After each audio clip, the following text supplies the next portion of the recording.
ओम शांति। हमने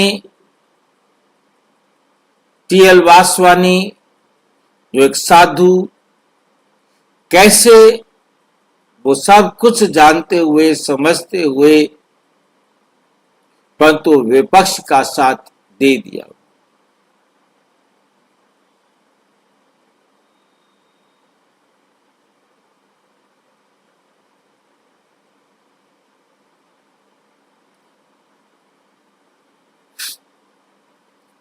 ट्रिब्यूनल जब न्याय ने मुंह फेर लिया, न्याय ने मुंह फेर लिया।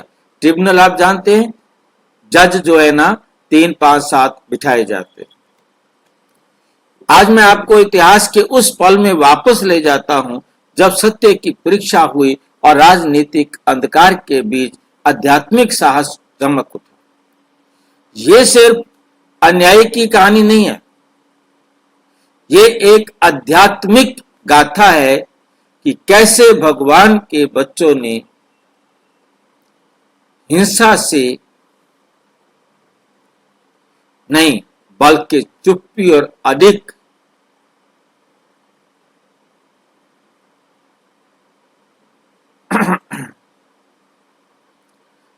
विश्वास के साथ अत्याचार को सहन किया।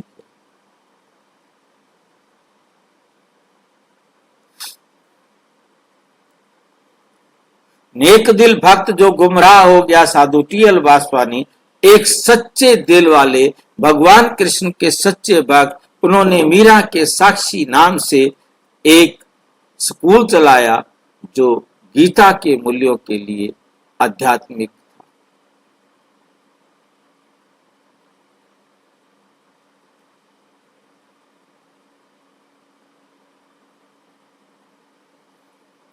लेकिन क्या होता है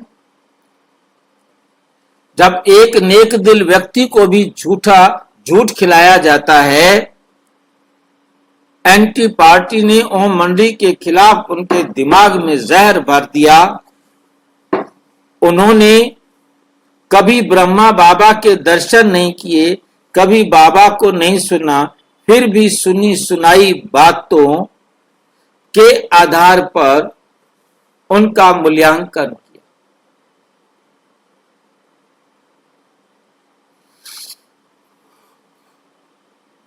अगर वो सिर्फ एक बार आते, सिर्फ एक बार बाबा के दर्शन करने, उस दिव्य स्पंदन का को महसूस नहीं करते।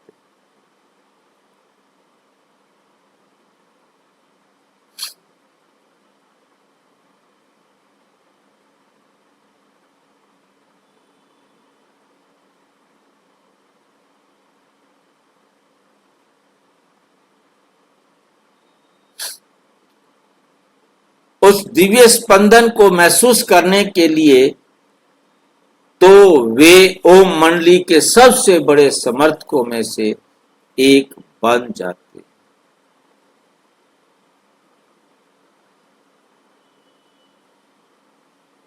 ओम मंडली के सबसे बड़े समर्थक में से एक बन जाते। लेकिन गलत लोगों पर उनके भरोसे ने उन्हें भगवान के अपने विश्वविद्यालय के खिलाफ विरोध करने के लिए प्रेरित।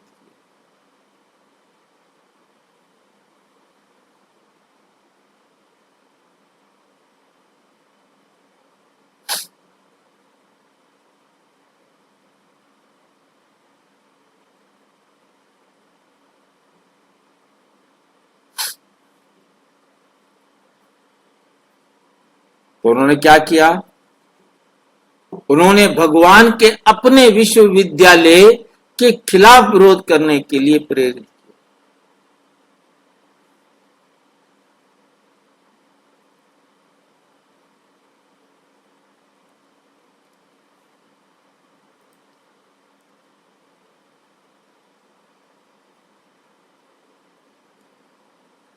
राजनीति पूर्वाग्रह से मिलती है प्रतिबंध के लिए दबाव। राजनीति में क्या होता है, जो उनके दिमाग में बैठ गया पहले से, बस उनके दिमाग में वही रटना बैठ जाता।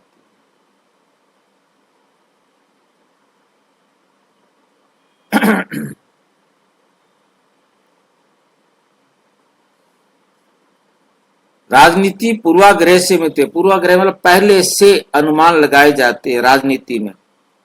और प्रतिबंध के लिए दबाव। भीड़ के हमले के दौरान वासवानी की गिरफ्तारी के कारण स्थिति और खराब हो गई। ओम मंडली के दुश्मनों ने सिंध सरकार पर प्रतिबंध लगाने का आदेश जारी करने का दबाव बनाया।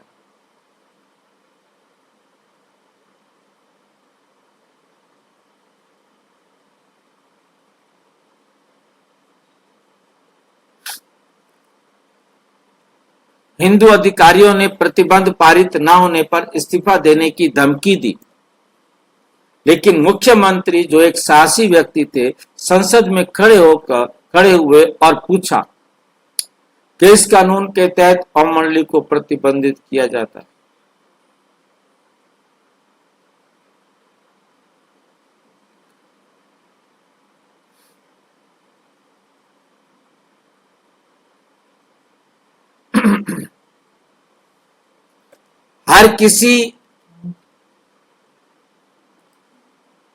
हर किसी को अपने तरीके से भगवान की पूजा करने का अधिकार है। उन्होंने दुनिया को याद दिलाया, सभी महान आध्यात्मिक आंदोलन छोटे से ही शुरू होते और विरोध का सामना करते।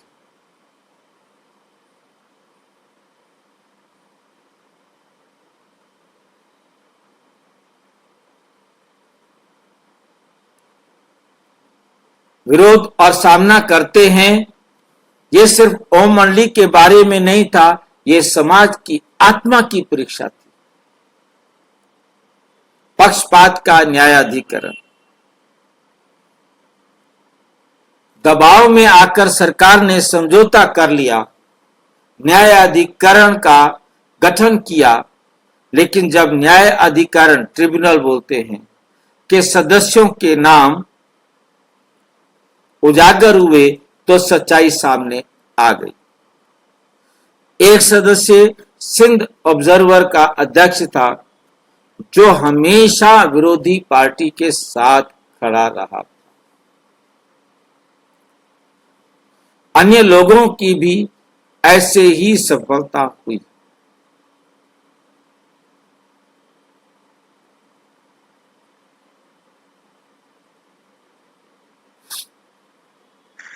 उसमें वकील लगाना पड़ता है क्या? हाँ जी, होता है।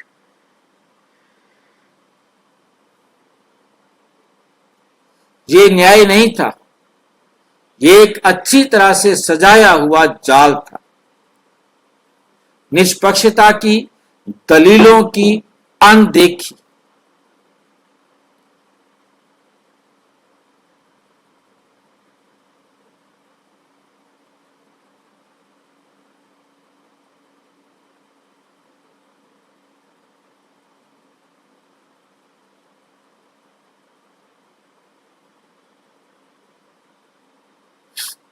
बाबा के बच्चों ने सरल अनुरोध किए, बहनों का प्रतिनिधित्व करने के लिए एक वकील की अनुमति दें, जांच की विधि का खुलासा करें। ये डिमांड रखी थी कोर्ट के सामने। खुलासा करें, नियम 166 को वापस ले ताकि वो स्वतंत्र रूप से मिल सके। ओम मंडली से वास्तविक गवाहों को बुलाए।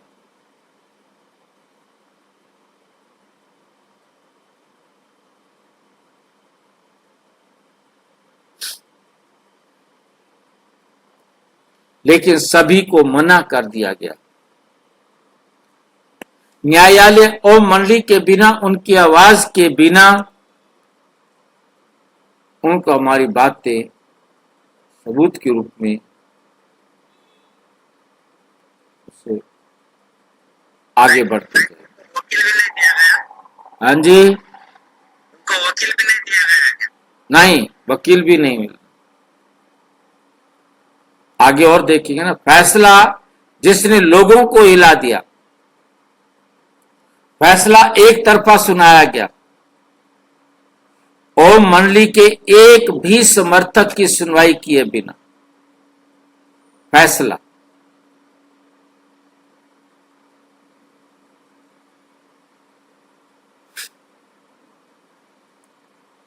परंतु भंग कर दो, तुरंत भंग कर दो। मतलब ये आदेश हो गया कि ब्रह्मा कुमारी इसका जो ये ओम मंडली बनी हुई है ये सब भंग हो जाए, बस सब अपने अपने घर जाओ।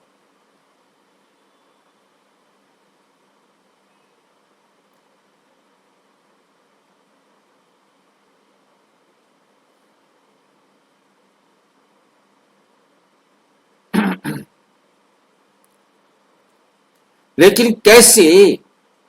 क्या परिवारों को भी अलग कर देना चाहिए? क्या मां को उसके बच्चों से अलग कर देना चाहिए? पति को उसकी पत्नी से अलग कर देना चाहिए? वो सच में और आध्यात्मिक रूप से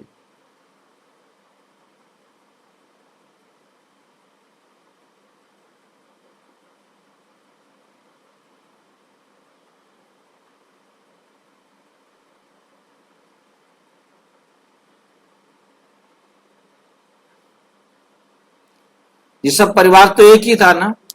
यहां तक कि प्रेम प्रेस ने भी आवाज उठाई। शिक्षित जो पढ़े लिखे नागरिक थे उन्होंने लिखा, ये आध्यात्मिक सुधारक हैं, अपराधी नहीं है, इनका समर्थन किया जाना चाहिए, प्रतिबंध नहीं।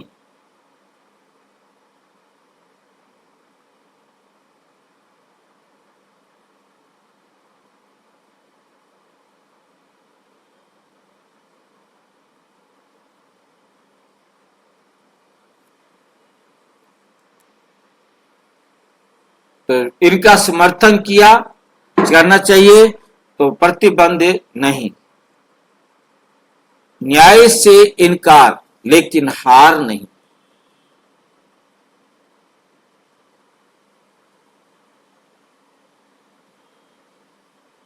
कैसे? किस गवाह का नाम नहीं लिया गया?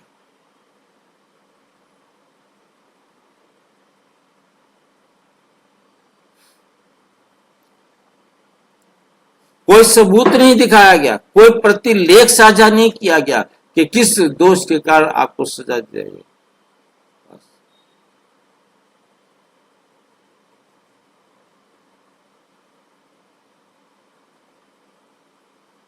कोई प्रतिलेख साझा नहीं किया गया, कोई सबूत नहीं दिखाया गया, कोई प्रतिलेख साझा नहीं किया गया।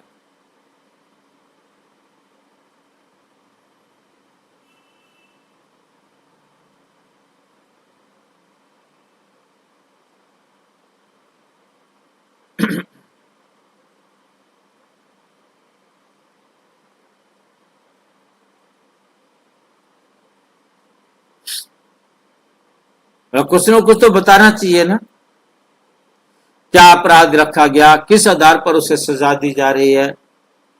ये कानून नहीं।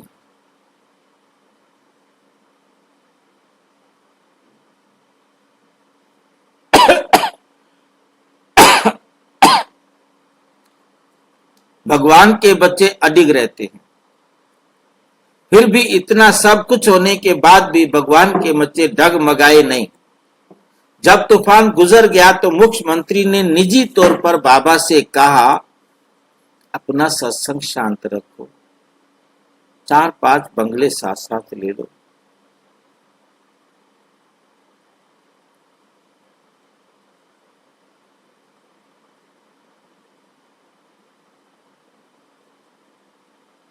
अपने सत्संग शांत रखो, 4-5 बंगलों के का उपयोग करो, ये भी ये भी बीत जाएगा। और इस तरह अराजकता के बाद शांति की तरह शिव बाबा ने अपना दिव्य कार्य जारी रखा। क्लिफ्टन बीच के लिए सुबह की बस यात्रा फिर शुरू हुई। बच्चे ज्ञान, पवित्रता और दुनिया की सेवा में लौट आए। संदेश, प्रिय आत्माओं, अन्याय चिल्ला सकता है, लेकिन सत्य हमेशा लंबे समय तक गूंजता।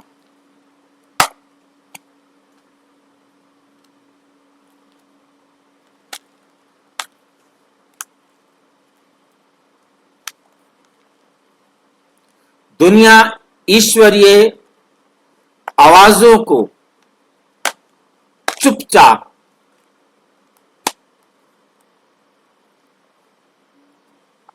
कराने की कोशिश कर सकती है।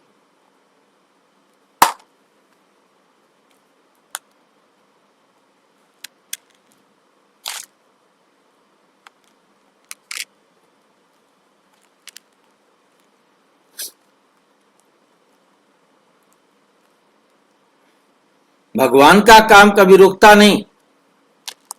ये न्यायाधिकरण ट्रिब्यूनल हमें याद दिलाती है, जब न्याय विफल हो जाता है तब भी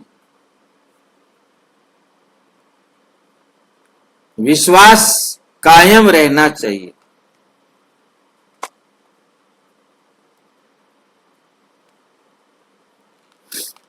जब कानून को तोड़ा मरोड़ा जाता है तब धर्म भी जीवित रहता है। ऐसा ही हुआ और ऐसा ही हुआ। ब्रह्मा बाबा के माध्यम से, ओम मंडली के माध्यम से, हर आत्मा के माध्यम से जो झूठ का सामना करती है, क्रोध से नहीं बल्कि अधिक अटल और अटल प्रेम के साथ, अधिक भी हो और प्रेम के साथ भी। अच्छा, ओम शांति। और विस्तार से जानने के लिए प्रजापिता ब्रह्मा कुमारी ईश्वरीय विश्वविद्यालय के किसी भी सेवा केंद्र पर संपर्क करें। और यदि कोई प्रश्न है तो 9213106986 पर केवल